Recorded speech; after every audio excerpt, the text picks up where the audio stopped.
How's everyone doing tonight? Great. So I remember the first time I realized my body wasn't my own. It's a weird thing to think because my body is my body. I carry it around every day. I do this a lot. It's just fun. But society made that executive decision that my body didn't belong to me, it belonged to them. I remember the first time I realized my body was different. I was 4. My mom took me to the pediatrician, and the pediatrician scared the shit out of her by saying, you need to put your daughter on a diet or she's gonna die. And my mom went, okay, I'll do that. And then I went to go see a nutritionist, and then a second one, and a third one. I remember my mom always jokes that when she would pick me up from school, and she'd ask me how my day went, the first thing I said I would talk about is what I had for lunch.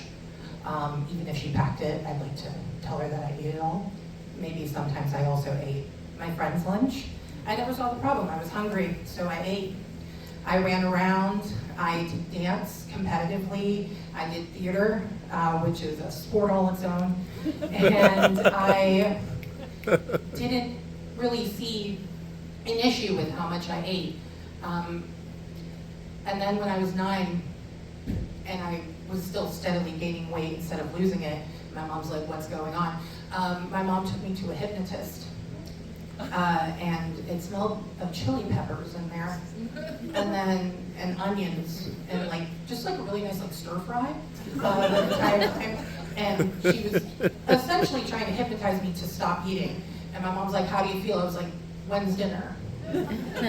And then middle school stuff happened, and I started noticing boys and girls, but that's a story for another time.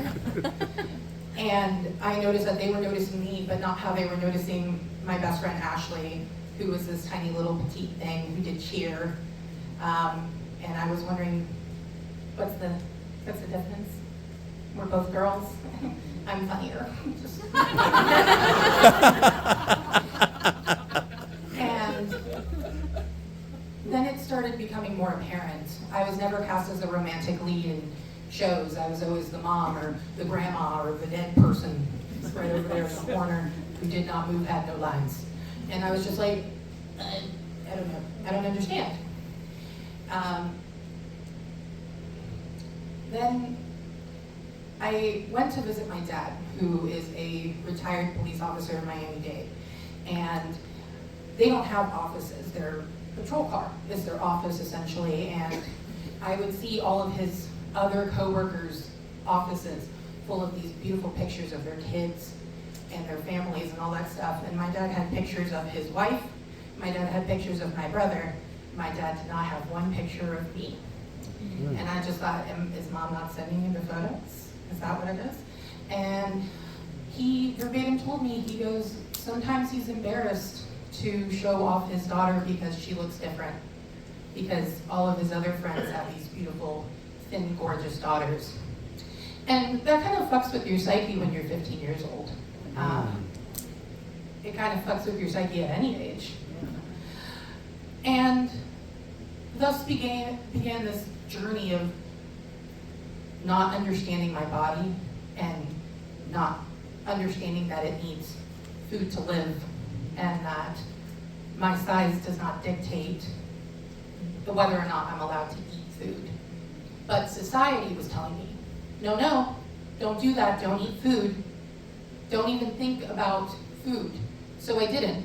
I tried bulimia, and no, that didn't work. And then I tried anorexia, and then I landed on lucky number 3, binge eating, where I wouldn't eat anything all day, and I would barely pick at dinner. And my mom would be like, are you not hungry? I'm like, no, I had a big lunch, or this or that and the other, or like, oh no, I'm going out later with the girls. And then I would just, anytime I was away from my mom and my family, I would just eat probably thousands and thousands of calories worth of food for several days. And, even though I told my mom I was watching what I was eating, all of that stuff, I kept gaining weight. I dreaded the scale at the doctor's office because the scale told the truth, that I was not doing what I needed to do according to society. It got worse when I got to college because now I had free reign. I was an adult. I could buy my own food, and I can eat it in the privacy of my own room without fear of my mom coming in and finding out what I was doing.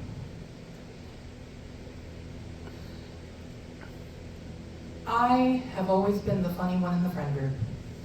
It's something I take pride in. I love making people laugh. There's just something so warming about it. And so I knew every time I went out with friends that they were gonna get hit on, I was gonna get shit-faced, and then I was gonna make everyone laugh. That, or I was the DD. And short straw.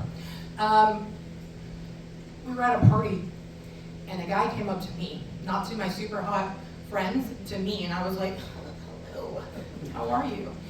And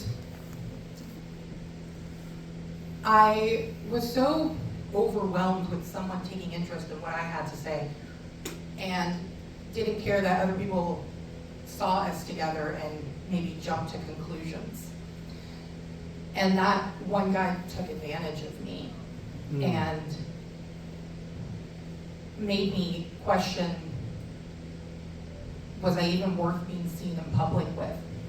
Was I worth it to society?